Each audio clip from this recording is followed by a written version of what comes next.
Hai, Assalamualaikum dan salam sejahtera.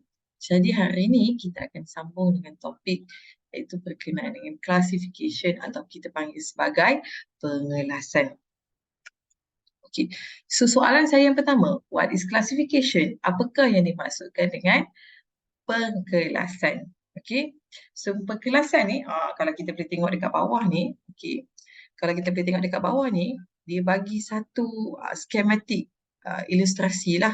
Okay, kita ada input dan kita masukkan dalam model pengkelasan kita dan kita akan tahu apakah output kita dalam bentuk label. Okay, kalau kita tengok kan pada perlumbungan data, topik perlumbungan data kita ada bincangkan berkenaan supervised learning.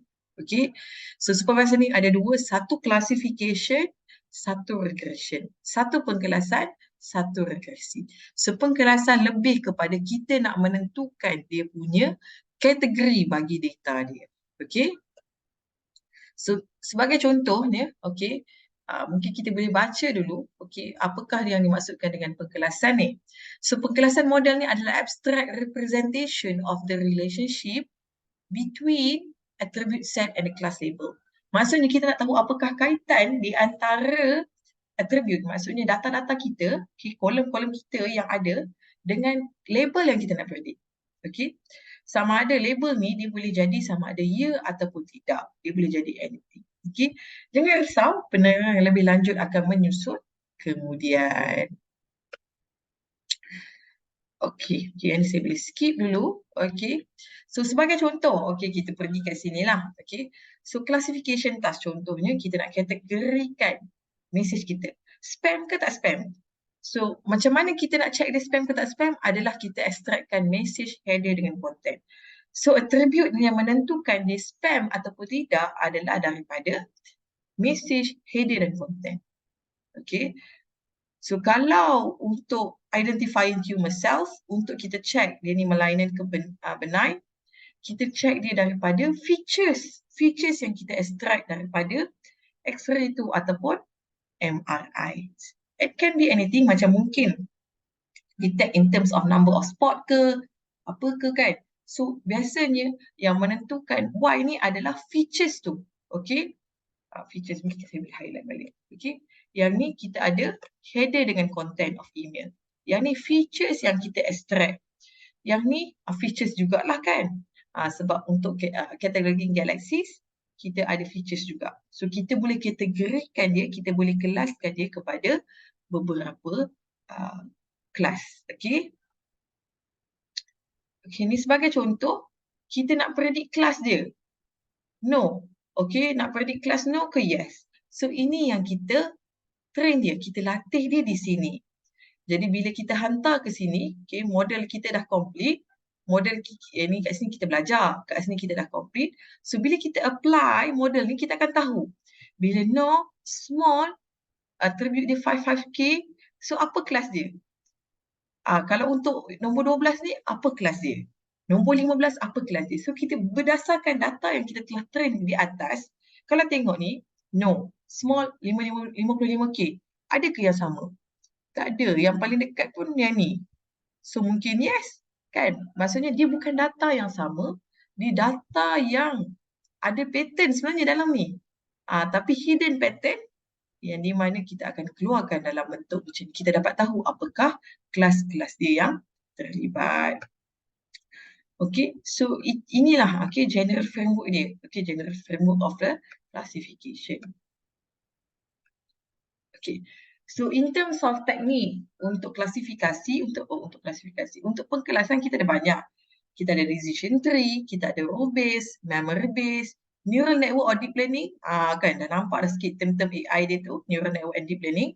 Kita ada naive Bayes dan juga kita ada support vector machine. Okay, so ni di antara teknik yang ada untuk kita buat pengkelasan. Tetapi pada kali ini kita cuma akan sentuh berkenaan dengan decision tree sahaja. Okey, kita akan sentuh berkenaan decision tree sahaja. So macam mana kita nak tengok decision tree tu? Okey. So decision tree ni dia ada tiga jenis node. Kita ada root node, kita ada internal node, kita ada leaf or terminal node. Okey, tapi kat sini saya bukan nak highlightkan berkenaan dengan kau kena tahu ke term-term berkaitan node ni? Tak. At least kita tahu ada jenis-jenis node dalam decision tree. Okay. So sebagai contoh, okay, ini adalah contoh decision tree dia. Okay.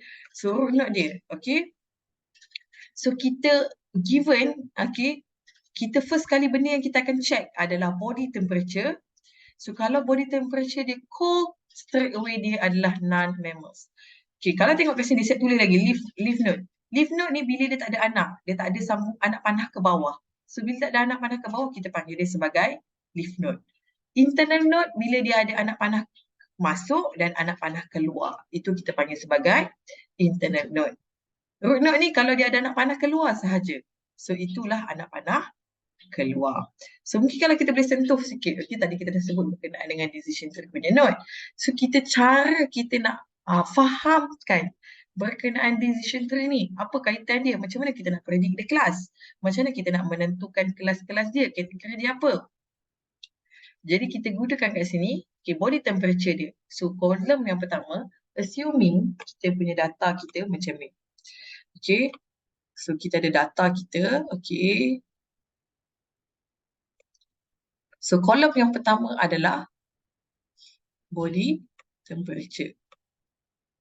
So body temperature ni dia cuma ada dua saja, iaitu sama ada dia warm ataupun cold. So bila body temperature ni cold, straight away kelas yang kita nak predict kat sini, okay, so for example kita ada kelas kat sini yang kita nak predict, straight away kita tahu dia adalah non-mammals. Okay.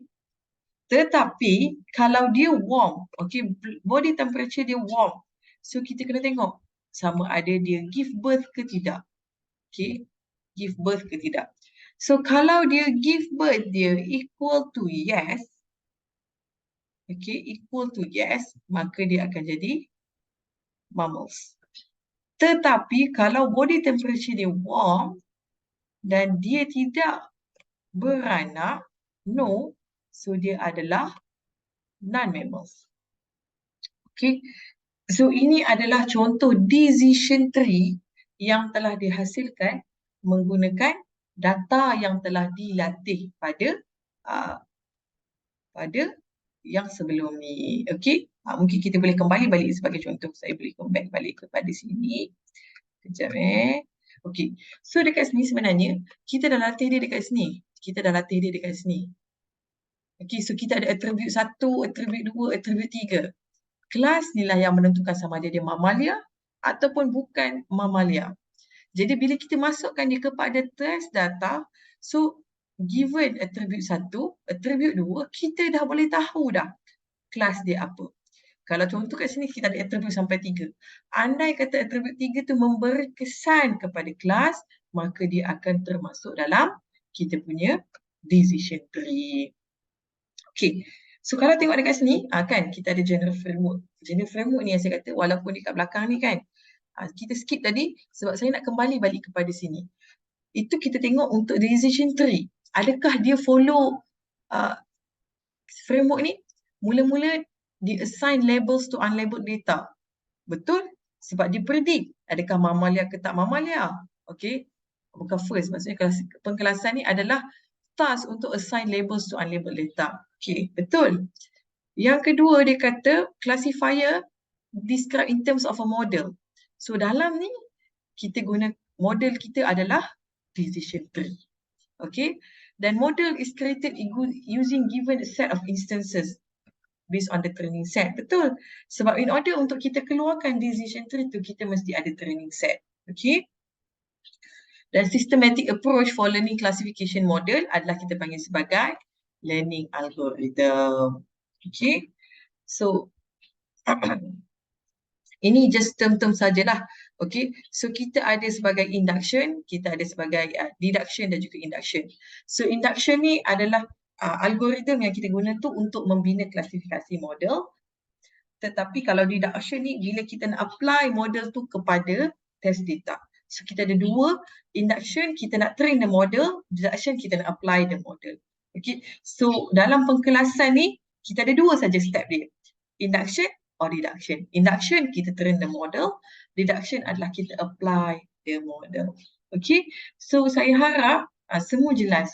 Okey, walaupun kita tak cover semua part dalam pengkelasan, tapi sedikit sebanyak dia memberi uh, overview ataupun pengenalan, iaitu bagaimana pengkelasan digunakan ke atas dataset kita. Okey, so saya rasa setakat itu sahaja. Terima kasih dan Assalamualaikum.